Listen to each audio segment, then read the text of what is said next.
নমস্কাৰ সকলোকে Assam knowledge YouTube চেনেলটোলৈ স্বাগতম জনাইছোঁ। যোৱা ভিডিঅ'ত আমি আসাম জিঅ'গ্ৰাফিৰ 16টা প্ৰশ্ন আলোচনা কৰিছোঁ। আজি আমি আকৌ 16টা প্ৰশ্ন আলোচনা কৰিম। এই প্ৰশ্নসমূহ অসমৰ বিভিন্ন চৰকাৰী চাকৰি পৰীক্ষাত ইতিমধ্যে আহি গৈছে আৰু আগন্তুক দিনত অহাৰ সম্ভাৱনা অধিক আছে, সেয়ে এই প্ৰশ্নসমূহ লোৱা হৈছে।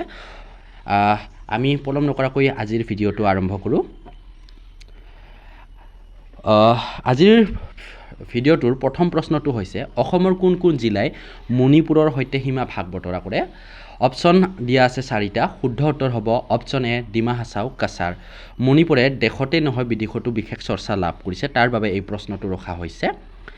এই প্ৰশ্নটো বা মণিপুৰৰ সৈতে বহু প্ৰশ্ন অহাৰ সম্ভাৱনা আছে। আমি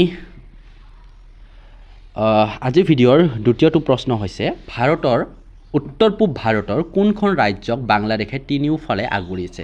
হয়, উত্তৰ পূব ভাৰতৰ এখন ৰাজ্য আছে যিখন ৰাজ্যক বাংলাদেশে তিনিওফালে আগুৰিছে। অপশ্যন দিয়া আছে 4টা।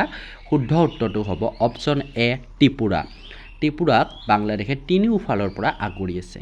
আমি যদি ইয়াক মেপৰ সৈতে চাব বিচাৰোঁ, ক্ষমা কৰিব, আমি এখন ইয়াত ভুল মেপ দিয়া হ'ল, যিখন আমি ভালদৰে মেপৰ সৈতে বুজোৱাত আমাৰ অসুবিধা হ'ব।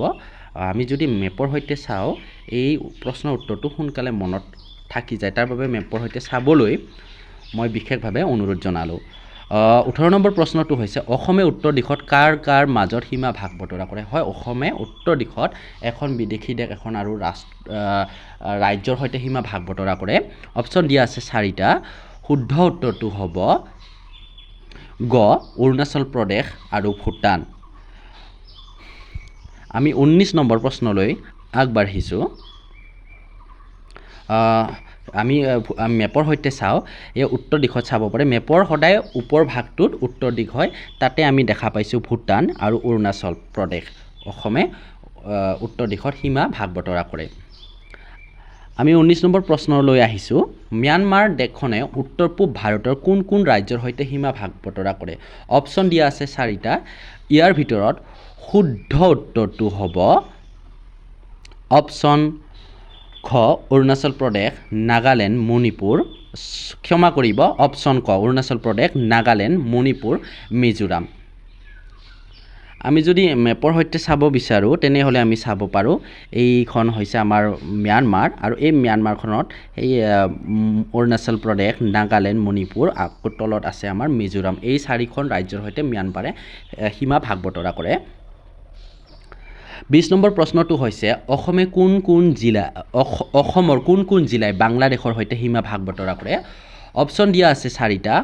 শুদ্ধ উত্তৰটো হ'ব গ কাছাৰ, হাইলাকান্দি, ধুবুৰী। এই তিনিওখন জিলাই বাংলাদেশৰ সৈতে সীমা ভাগ বতৰা কৰে। আমি 21 নম্বৰ প্ৰশ্নলৈ আগবাঢ়িছোঁ।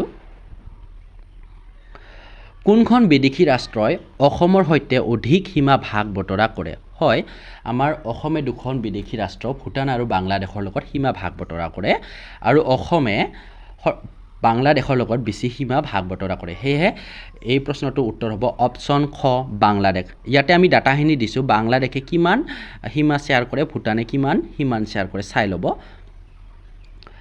আমি মেপৰ সৈতেও আমি চাব পাৰোঁ, ওপৰত আছে ভূটান আৰু তাৰপিছত হৈছে এইখন আমাৰ বাংলাদেশ। আমাৰ বাংলাদেশে ভূটানতকৈ অকণমান বেছি নহয়, খুব 2 মান বেছি আমাৰ সীমা ভাগ বতৰা কৰে অসমৰ সৈতে। আমি 22 নম্বৰ প্ৰশ্নলৈ আগবাঢ়িছোঁ। অসমৰ কোনখন ঠাইক ত্ৰিবেণী সংগম বুলি কোৱা হয়? হয়, অসমৰ এখন ঠাই আছে যিখন ঠাইত তিনিওটা ঠাইৰ মিলন হৈছে, আৰু ইয়াত অপশ্যন 4টা দিয়া আছে। শুদ্ধ উত্তৰটো হ'ব অপশ্যন ক ভৈৰৱকুণ্ড। হয়, ভৈৰৱকুণ্ডত অসম, অৰুণাচল প্ৰদেশ আৰু ভূটান এই তিনিওখন ঠাইৰ একেলগে মিলন হৈছে, তাৰ বাবে ত্ৰিবেণী সংগম বুলি কোৱা হয়। 23 নম্বৰ প্ৰশ্ন হৈছে উত্তৰ পূৰ্বাঞ্চলৰ মাটিকালিৰ ক্ষেত্ৰত আটাইতকৈ ডাঙৰ ৰাজ্যখনৰ নাম কি? উত্তৰ পূৰ্বাঞ্চলৰ 8খন ৰাজ্য আছে, তাৰ ভিতৰত আটাইতকৈ ডাঙৰ মাটিকালিৰ ক্ষেত্ৰত কোনখন সেইটো সুধিছে। অপশ্যন দিয়া আছে 4টা। ইয়াৰে শুদ্ধ উত্তৰ হ'ব অপশ্যন গ অৰুণাচল প্ৰদেশ। ইয়াৰ অৰুণাচল প্ৰদেশৰ হৈছে টাইপিং মিষ্টেক। আমি 24 নম্বৰ প্ৰশ্নলৈ আগবাঢ়িছোঁ। উত্তৰ পূৰ্বাঞ্চলৰ মাটিকালিৰ ক্ষেত্ৰত সকলোতকৈ সৰু ৰাজ্যখনৰ নাম কি? ইয়াতে আমাৰ চাৰিটা অপশ্যন দিয়া আছে যদি উত্তৰ পূৰ্বাঞ্চল বুলি কৈছে ইয়াত 7 ভনী ৰাজ্যৰ কথা কোৱা নাই সেয়েহে এই প্ৰশ্নটোৰ উত্তৰ হ'ব অপশ্যন ঘ ছিকিম ছিকিম উত্তৰ পূৰ্বাঞ্চলৰ ভিতৰত আটাইতকৈ সৰু ৰাজ্য হয় আমি 25 নম্বৰ প্ৰশ্নলৈ আগবাঢ়িছোঁ উত্তৰ পূৰ্বাঞ্চলৰ 7 ভনী ৰাজ্যৰ ভিতৰত আটাইতকৈ সৰু ৰাজ্যখনৰ নাম কি হয় উত্তৰ পূৰ্বাঞ্চলৰ ছিকিম এখন ৰাজ্য হয় যদিও ইয়াত 7 ভনী বুলি কৈছে ছিকিমখনক 7 ভনী ৰাজ্যৰ ভিতৰত ধৰা নহয় সেয়েহে অপশ্যন দিয়া আছে চাৰিটা ইয়াৰ শুদ্ধ উত্তৰটো হ'ব ত্ৰিপুৰাৰ মাটিকালি কিমান আমি তলত দিয়া আছে আপোনালোকে ভালদৰে চাই নোট কৰি ল'ব 26 নম্বৰ প্ৰশ্নলৈ আগবাঢ়িছোঁ উত্তৰ পূব ৰাজ্যসমূহৰ ভিতৰত মাটিকালিৰ ভিতৰত অসমৰ স্থান কিমান হয় উত্তৰ পূবৰ ভিতৰত মাটিকালি ক্ষেত্ৰত অসমৰ স্থান কিমান প্ৰথম হৈছে অৰুণাচল প্ৰদেশ ঠিক তেনেকৈ অসমৰ স্থান সোধা হৈছে অপশ্যন দিয়া আছে চাৰিটা শুদ্ধ উত্তৰ হ'ব অপশ্যন খ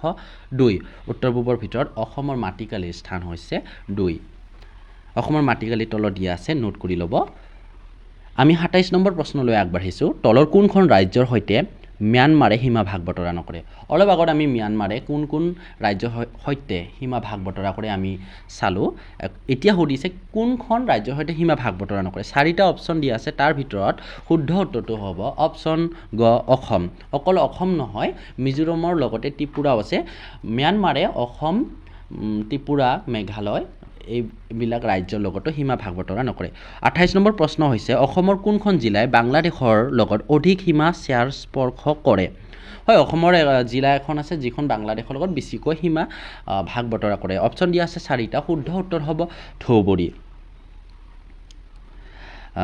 বাকি আমি 29 নম্বৰ প্ৰশ্নলৈ আগবাঢ়িছোঁ অসমৰ কোনখন জিলাই বাংলাদেশৰ লগত সীমা কমকৈ ভাগ বতৰা কৰে আমি অলপ আগতে আমি বেছিখন আমি আলোচনা কৰিলোঁ এতিয়াৰ প্ৰশ্নটো হৈছে আটাইতকৈ কম ইয়াৰে শুদ্ধ উত্তৰটো হ'ব কাছাৰ অপশ্যন চাৰিটাৰ ভিতৰত অপশ্যন ক কাছাৰ হ'ব ইয়াৰ শুদ্ধ উত্তৰ আমি 30 নম্বৰ প্ৰশ্নলৈ আগবাঢ়িছোঁ পশ্চিমবংগৰ সৈতে অসমৰ কোন দুখন জিলা সীমা ভাগ বতৰা কৰে হয় অসমৰ একেবাৰে পশ্চিম দিশত থকা ৰাজ্যখনৰ নাম হৈছে পশ্চিমবংগ আৰু এই পশ্চিমবংগৰ লগত অসমৰ কোন দুখন জিলাই সীমা ভাগ বতৰা কৰে এই প্ৰশ্নটোত সোধা হৈছে অপশ্যন দিয়া আছে চাৰিটা শুদ্ধ উত্তৰ হ'ব অপশ্যন খ ধুবুৰী আৰু কোকৰাঝাৰে পশ্চিমবংগৰ লগত সীমা ভাগ বতৰা কৰে 31 নম্বৰ প্ৰশ্নলৈ আগবাঢ়িছোঁ উত্তৰ পূব ভাৰতৰ কোনখন ৰাজ্যৰ জনসংখ্যা সৰ্বাধিক উত্তৰ পূব ভাৰতৰ 8খন ৰাজ্যৰ ভিতৰত জনসংখ্যা কোনখন ৰাজ্যত বেছি আছে এই প্ৰশ্নটো সোধা হৈছে অপশ্যন দিয়া আছে চাৰিটা শুদ্ধ উত্তৰ হ'ব খ অসম আৰু অসমৰ মুঠ জনসংখ্যা হৈছে 2011 চনৰ লোকপিয়ল মতে 3,12,00,000 এইখন হৈছে আমাৰ অসমৰ মেপ আমি অসমৰ মেপখনত মই এটা কথা কৈছোঁ অসমৰ মেপৰ সদায় ওপৰ ফালটো উত্তৰ বুলি ক'ব যিকোনো মেপৰ ওপৰ ফালটো উত্তৰ তলৰ দক্ষিণ বুলি কোৱা হ'ব এইটো আপোনালোকে চাই ল'ব আমি 32 নম্বৰ প্ৰশ্নলৈ আহিছোঁ বাংলাদেশ অসমৰ কিমানখন জিলাৰ লগত সীমা ভাগ বতৰা কৰে হ'ব লাগিছিল আমাৰ টাইপিং মিষ্টেক হ'ল ভিডিঅ'টোত ক্ষমা কৰিব বাংলাদেশে অসমৰ কিমানখন জিলাৰ লগত সীমা ভাগ বতৰা কৰে ইয়াৰ উত্তৰটো আপোনালোকলৈ এৰিছোঁ নেক্সট ভিডিঅ'ত আমি ইয়াৰ উত্তৰটো কৈ দিম আপোনালোকে যদি জানে তেনেহ'লে কমেণ্টত আমাক জনাব পাৰে ধন্যবাদ